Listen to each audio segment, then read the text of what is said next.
તો પછી કનૈયો ખોરાક ક્યાંથી બેસે?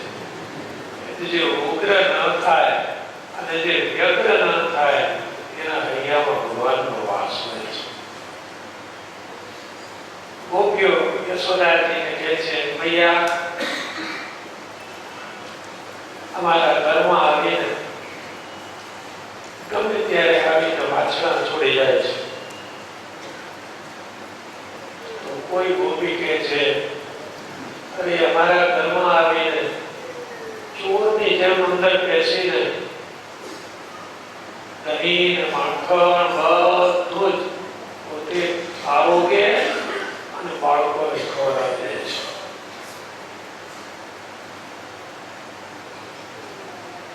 ભૈયા કઈ બોલતા નથી, સાંભળી લે છે. ત્યાં ત્રીજી ગોપી બોલી, ક્યારેક છોકરા હાથમાં ના આવે તો માર્કેટે ગયો નથી, માકરાને આપી દે છે. બોલો, આવો વાત તમારો લાવો કરે છે. ત્યાં વળી બીજી કોઈ ગોપી બોલી, પાંડવ વિનંતી ગોપીઓના દૂધના અને દહીંના વટુકિયા હોય ને માટલા ફોડી નાખે છે. જરાક કઈ હારા કહીએ ને તો માટલા ફોડી નાખે છે. અને ઘણી વાર અમે ઉભા રહી, ખબરદાર જો મારા ઘરમાં હું બેસવા નહીં દઉં, એટલે એકદમ આંખો કાઢી અમારી સામે જોઈ અને ભૈયા શું કહે છે ખબર છે? ભૈયા શું કહે છે બોલ ને. ગૃહમ દગ્ધમ કરિષ્યામિ, તારું કલર લઈ દે છે. આવી ધમકી આપે છે. ત્યાં બીજી ગોપી બોલી, ઊંચી તો ઘરમાં આવે અને બોરિયામાં બાળક સૂતું હોય ને, ચૂંટણી ભરી લડાવી જતો હોય, પેલો હું આ કરવા માંડે, એને શું હાથમાં આવે છે? આ એક ચરિત્રનું રહસ્ય ભાગવત આચાર્ય વર્ણવ્યું છે. જેમ કે વાછડા એટલા માટે છોડી દે છે કે ભગવાને ગાયના આંચળમાં દૂધ બનાવ્યું કે તમારા માટે નથી બનાવ્યું, એના બાળક માટે બનાવ્યું છે, એટલે કે વાછડા માટે બનાવ્યું છે. માણસ સ્વાર્થીદાર આખા વિશ્વમાં ઈશ્વરના સર્જન ચેતનમાં સ્વાર્થી પ્રાણી હોય તો એક જ માણસ સ્વાર્થી. માણસ સ્વાર્થી બન્યો અને બધા પ્રાણીઓને પોતાના તાબામાં કરે. એટલે ભગવાન વાછડા છોડી દે છે. અત્યારે ગોકુળમાં છો અને વાછડું ભલે પેટ ભરીને ખાવ. છોકરાને એટલા માટે રડાવે છે, ઊંઘતા છોકરાને જગાડે છે, ત્યારે મારી સાથે આવતો રે રમવા, એ ઘોરે છે. શું કરી પડ્યો? બહુ જન્માંતર હું ઊંઘ્યો, હવે જાગ. જો જાગત है वो पावत है, जो सोवत है वो सोवत है. માટે જાગો.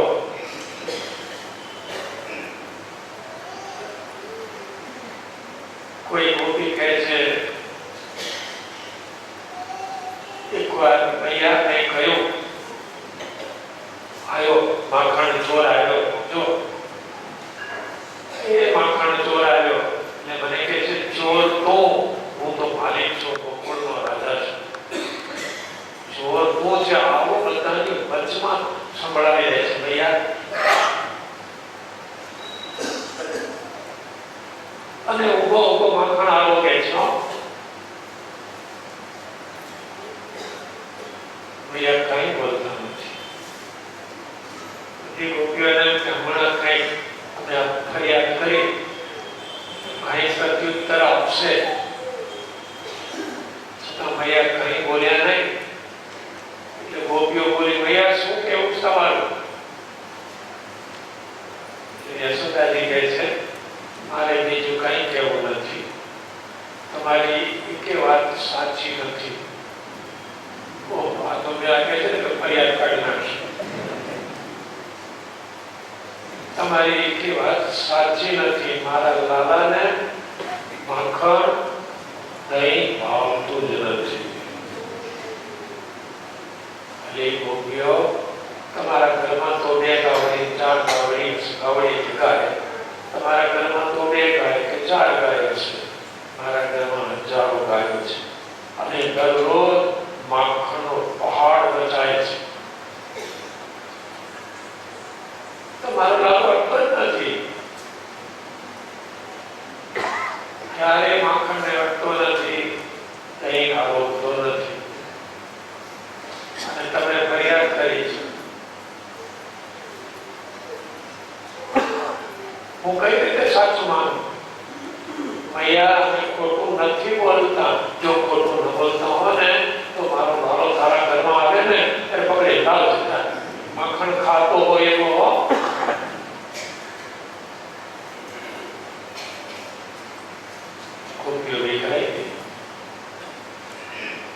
હવે શું કરશું? એમાં શું કરે? આપણે ઘેર આવ્યા વગર રહેશે જ નહીં.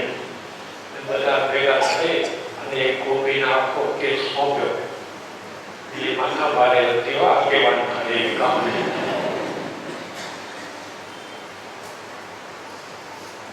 બીજે તારે છટકું બોલતું. છટકું સમજાય છે ને? અવારનવાર છટકાની વાત તો આવતી જ હોય છે. એટલે છટકું ગોઠવ્યો ઓસરીમાં આંગણની પાસે માખણની પટુકી ગોઠવી. એ ઘરની અંદર સંતાઈ ગઈ. એક બાજુ બે સંતાઈ. મિત્રો ભેગા થયા અને આજ કોને ઘેર જઈશું? કાલ મારી માતા પાસે બોલ બોલ બોલ કરતી કે જેને ઘેર જઈએ.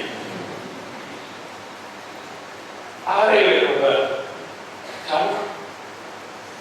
અને કનૈયાએ ઘરમાં પ્રવેશ કર્યો. બટુકી માખણ એવું સરસ ગાયના દૂધમાંથી બનાવેલું માખણ. ગોકુળના બધા બાળકો હૃષ્ટપુષ્ટ હતા. કારણ આવું માખણ મળે, દહીં મળે, છાશ મળે. ભગવાને બટુકી ખોલી અને સીધો જ હાથ નાખ્યો માખણનો. આખો પીંડો માખણનો હાથમાં. બાળકોને જે મેં નથી ભાવતું એક તોલ નથી ભાવતું. માખણ ના ભાવે તો નથી કાઢવો ઘરમાંથી બહાર. નથી ભાવતું. ભગવાન આપતો હોય અને જે નથી ભાવતું બોલે એ કેવો કહેવાય? અને છેલ્લે ફરીથી પાછો હાથ નાખી માખણનો પીંડો ઉપાડ્યો અને સીધું મોઢું વળગાડ્યું. બધા હાથ ફાટે છે, બધા હોઠ ફાટે. આ હોઠ ફાટે હાથ ફાટે એનું કારણ કે માખણ મળતું નથી.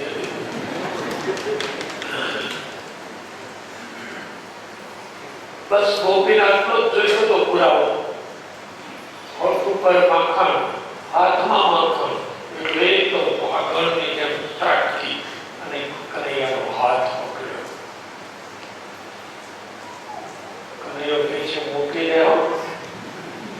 હા, હજુ તો ઢેચર જેટલો છે પાછો. આમ કાઢે છે. હું ઠીક કહું છું, મને મૂકી દે. મને મૂકી દેવામાં સાર છે. ના મૂકો. હવે તને મૂકો. કાલ આખા ગામની ગોપીઓ વચ્ચે તારી માતાએ મને જૂઠી કહી હતી. આજે હું સાચી છું એ સાબિત કરવું છે. એટલે તને ના છોડું. તમે સાચા છો એ સાબિત કરવું હોય તો ભગવાનને ના છોડવા ક્યારે પણ.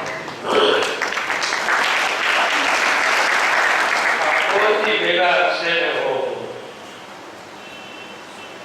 મૂકી દે પ્રભુ બોલતા રહ્યા. અને આ ગોપી હાથ પકડી ચાલ તારી માતા પાસે.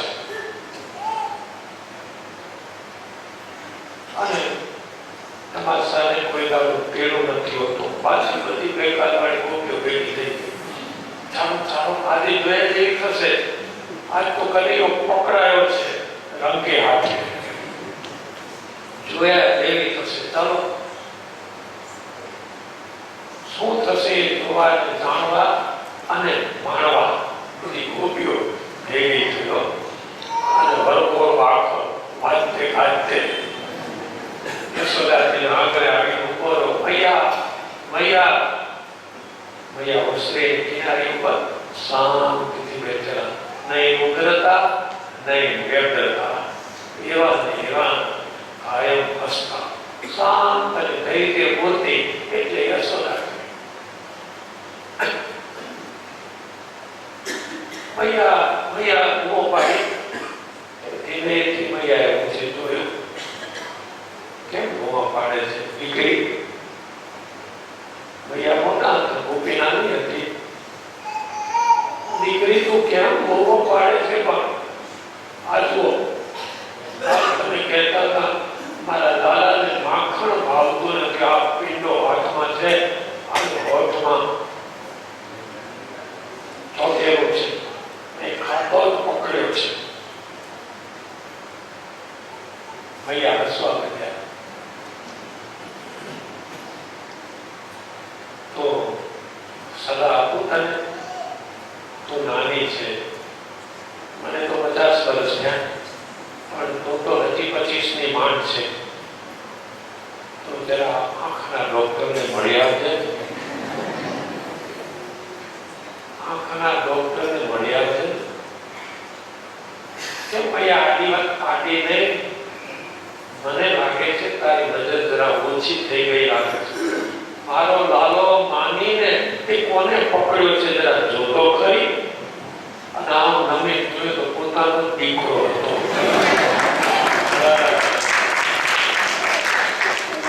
મેં લાલાને પકડ્યો તો બીજી બોલવા પડે, હા હા અમે જોયો તો કર્યો જ હતો.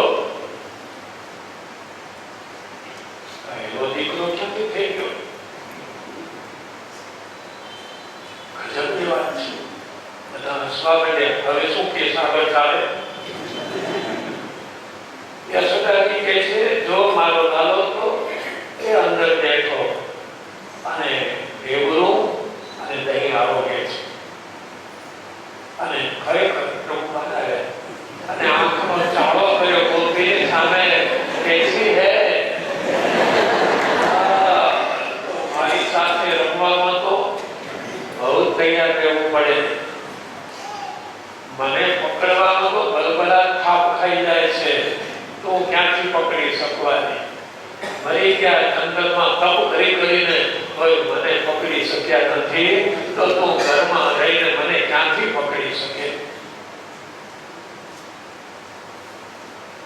છતાં બધાની વચ્ચે ગોપીઓને આશ્વાસન મળીને એટલે મૈયાએ કનૈયાને કહ્યું, ગોપીઓના ઘરમાં જાય છે, તું માખણ ખાય છે?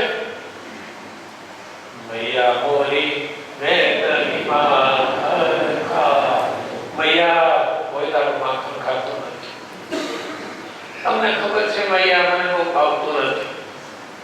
હું તો હવારે ખાઉં છું, ખાયોની પાછળ પાછળ ખાઉં, આજે પાછો આવું, મેં ઘેર ક્યારે લઉં? બધી જુઠ્ઠી ભરાણી છે, બધી ખોટી છે. આ કેટલી આવી છે ને બધી જ ગોપીઓ વિખરાઈ ગઈ અને સૌના ઘેર ગયો. સાંજે કનૈયો યમુનાજીને કિનારે રમતો હતો. ત્યાં પેલી ગોપી જેને પકડ્યો હતો પ્રભુને, એ ત્યાં આવી પાણી ભરવા. એટલે ઠાકોરજી કહે છે જો અમે તો બહુ સજ્જન છીએ, અમે તો ભલા માણસ છીએ, બહુ સારા છીએ. તારી આબરૂ અમે સાચવી લીધી.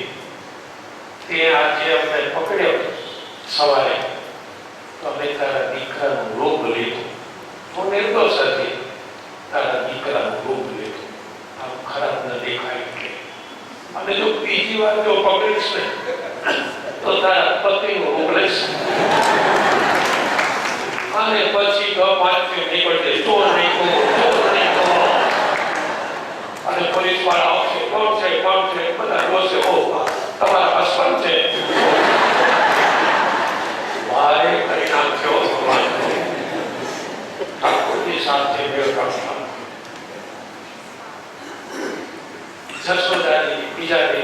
વિચારમાં બેઠા. ગોપીઓ ખોટી નથી, સાચી છે.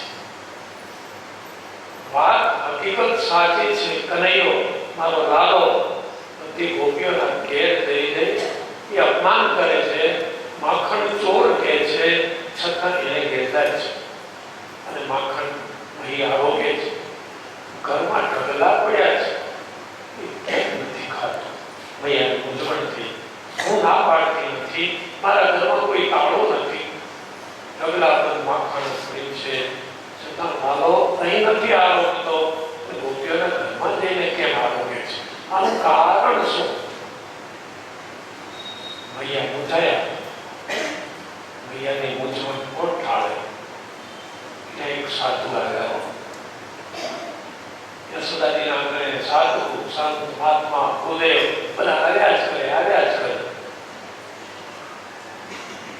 કે મહાત્માજી આવ્યા, દેખાવ બાળક સાડા ભગવાન ચાખડીઓ પહેરેલી, માથે બધું કરાવેલો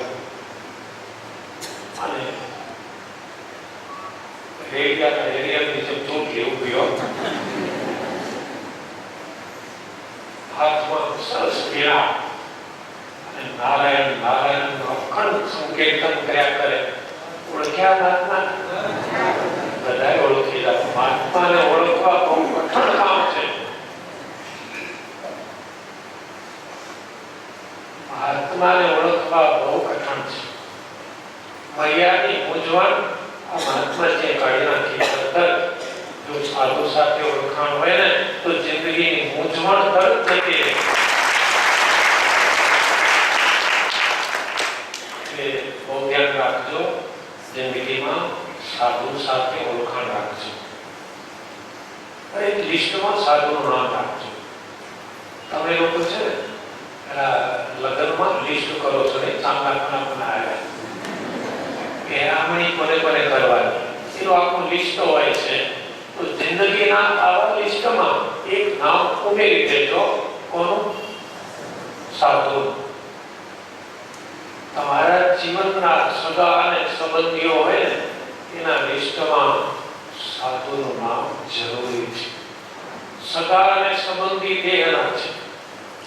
સગા સંબંધીનો સંબંધ કનેક્શન શરીર સાથે છે અને સાધુ છે એ જીવના સગા છે.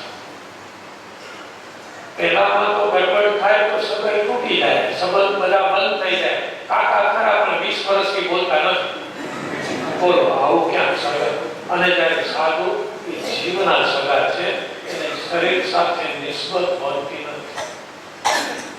સંત સાથે જો સંબંધ હોય ને, ઓળખાણ અને થોડું કે કંઈ સાધુનું કામ કર્યું હોય, વેળો પાર થઈ જાય છે. સાધુ સાથે ઓળખાણ રાખવી બહુ જરૂરી છે. નિષ્કળાનંદ સ્વામીએ એક વાત લખી છે ભક્ત ચિંતામણીમાં. સ્વામિનારાયણ ભગવાનના બે સંત મધ્યપ્રદેશમાંથી પસાર થતા હતા. ભૂખ્યા હતા, જંગલ આખો પાર કર્યો, આખો ઉપવાસ થયો, ખાવા કઈ મળ્યું નહીં. બીજે દાડે અડધો દિવસ ગયો, ત્યાં બુરહાનપુર નામે એક મોટું શહેર આવ્યું. આજે પણ બુરહાનપુર મોટું શહેર છે. ત્યાં દાદા દીવાનની વર્ષગાંઠ ઉજવાતી હતી. રાજમહેલના પટાંગણમાં મંડપો બાંધેલા અને હાથ ધોળાની વિધિ બધા પતી ગયેલા. જમણવાર ચાલતો હતો. ગુદેવો જમતા હતા. બુરહાનપુરના મંદિરના મહાત્માઓ બધા જમતા હતા.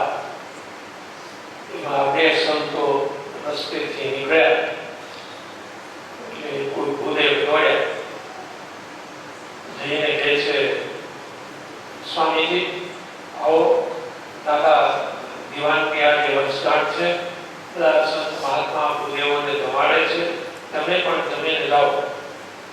સંતને વિચાર થયો, ભગવાનની ઈચ્છાથી આમંત્રણ મળ્યું છે. ગઈકાલે ઉપવાસ કર્યો છે, આજે બપોર સુધી હજુ કઈ મળ્યું નથી, આવતીકાલે એકાદશી છે, કદાચ ઠાકોરજી પ્રેરણા કરી હશે, ચાલો આમંત્રણ સ્વીકારી લઈએ. અહીંથી ભાગવું નથી. સાધુ ક્યારેય ભાગતો ન હોય, એ જાગતો હોય. વિવેક શાસ્ત્રીનો નિર્ણય એ જાગતો કહેવાય. ના નથી ખાવતા બધા નથી ખાવ. ઠાકોરની ઈચ્છા સમજી અને સંતો ગયા અને દાદા દિવાન અનાજ જમ્યા. ઠાકોર દિવાન આવી બધા ભૂદેવોને પગે લાગ્યો, એમાં સંત મહાત્માઓને પગે લાગ્યો. આ બે સાધુ વિલક્ષણ દેખાયા, જુદા પડી ગયા. કોણ છો તમે? અમે સ્વામિનારાયણ ભગવાનના સાધુ છીએ. સારું સારું. આ દિવાન દાદો હતો, બધી રીતે દાદો હતો. ઘણા તો ઘરમાં દીકરા થાય એટલે દાદા બને, પણ કેટલાક એના કાર્યોથી દાદા બની જાય. જુવાની માણસ એનું કાર્ય એવું હોય કે સમાજમાં એક દાદા તરીકે ઓળખાય. આ દિવાન એવો દાદો હતો, માથાવાળા. સંતો તો ચાલ્યા ગયા. અંતકાળ આવ્યો ને દાદા દિવાનનો જમદૂતો જેવા આવ્યા. ભયંકર રાક્ષસ જેવા જમદૂતો. જોતાની સાથે શરીરના બંધ છૂટી જાય. દાદા દિવાનને કહે છે, ચાલ હું પાપી છે, જમપુરીમાં ચાલો.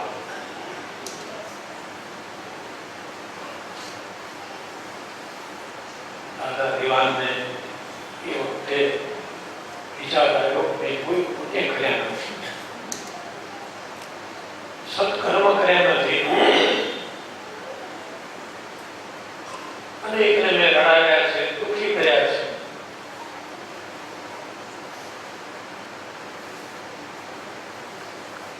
પણ હમણાં થોડા સમય પહેલા ખૂબ બે વિલક્ષણ દેખાતા બે સાધુ એ મારી ઉંમરે આવીને જમી ગયા છે.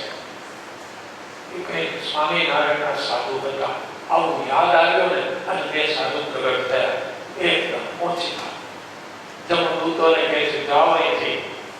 જમરાજા કહે છે, સ્વામીજી ઘોડા ન થશો, આ તો મહાપાપી જીવ છે, અમારા ખાતાનો જીવ છે, તમારે વચ્ચે અમારા કામમાં અવરોધ ન કરો.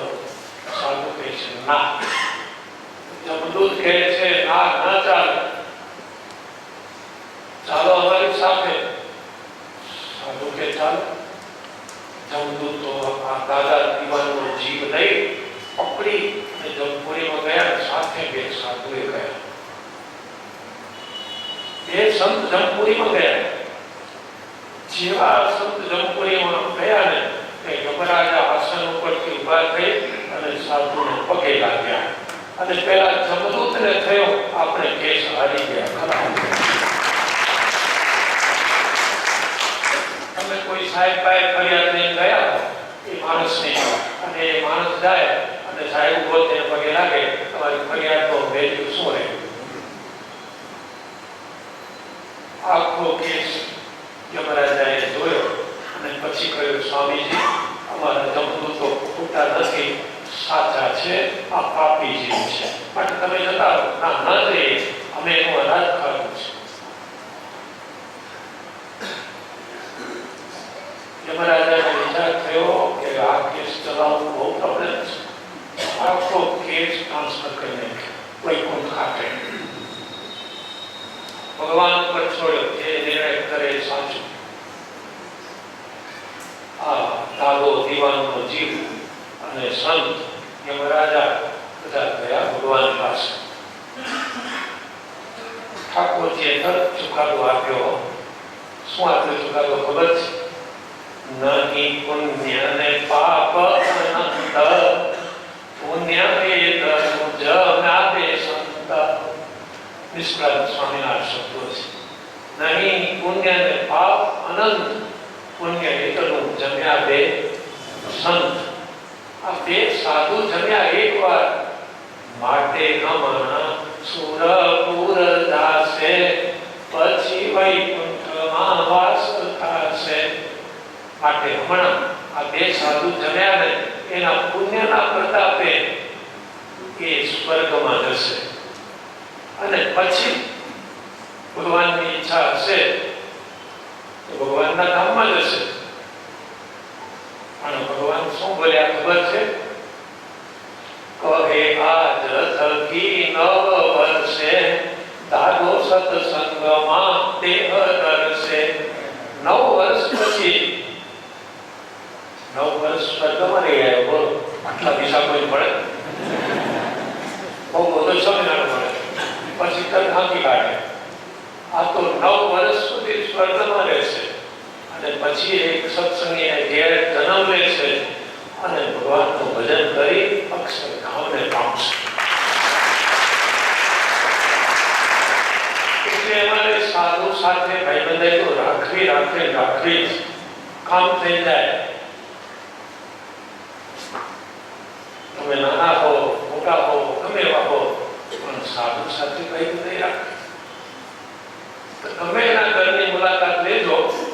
ઘરમાં સોફા સેટ હોય કે ન હોય પણ બાથરૂમમાં જાઓ તો આબુ પડ્યો હોય ગમે તે કંપનીનો એકાદો સાબુ હોય છે, બાથરૂમ હોય છે, ભલે લાકડા જેવો કઈ ગયેલો હોય છે ખરો.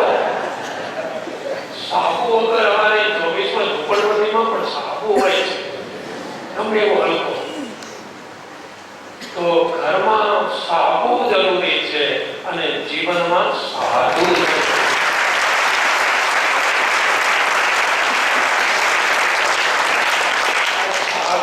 સાધુ બેની સરખામણી શા માટે? સાબુનું કામ કપડાનો મેલ કાઢે, સાબુનું કામ કપડાનો મેલ કાઢે, સાધુનું કામ કાળજાનો મેલ કાઢે. આ સાધુ આવ્યા મૈયા પાસે, જશોદાજી પાસે અને ફડાક દઈને મૂંઝવણનો ઉકેલ શોધી આપ્યો. મૈયાએ આ સાધુને આગળ રજૂઆત કરી, મહાત્માજી આ મારો લાલો બહુ તોફાની છે, ઘરમાં કંઈ ખાતો નથી, ગોપીઓના ઘરમાં જઈને ખાય છે, આનું કારણ શું? કે આ સાધુ કહે છે, મૈયા તમારા લાલાને બહુ ઓળખું છું, વર્ષોથી ઓળખું છું, જિંદગીથી ઓળખું છું. એને જે હાથે કરે એને ભાવે છે, નોકર કામ કરે એને ગમતું નથી. નોકરનું કરેલું એ સ્વીકારતો નથી, જાતનું કરેલું જગદીશ સ્વીકારે છે. જો મૈયા જય શ્રી કૃષ્ણ એમ કહીને સાધુ જતો રહ્યો. નારદજી ચાલ્યા ગયા. મૈયાને કહેતા ગયા તમારા ઘરમાં નોકર કામ કરે છે, ગોપીઓ જાતે જ કામ કરે છે, ભગવાનનું કામ જાતે કરજો. આટલું શીખવા જેવું છે. મૈયા હવે શું પગલું ભરે છે? મૈયા વિચાર કરે છે આ સાધુ થઈ ગયા એ સાધુ કે ખોટું. મૈયા શું પ્રયાસ કરે છે એ કથા આવતીકાલે સાંભળીશું. સ્વામિનારાયણ.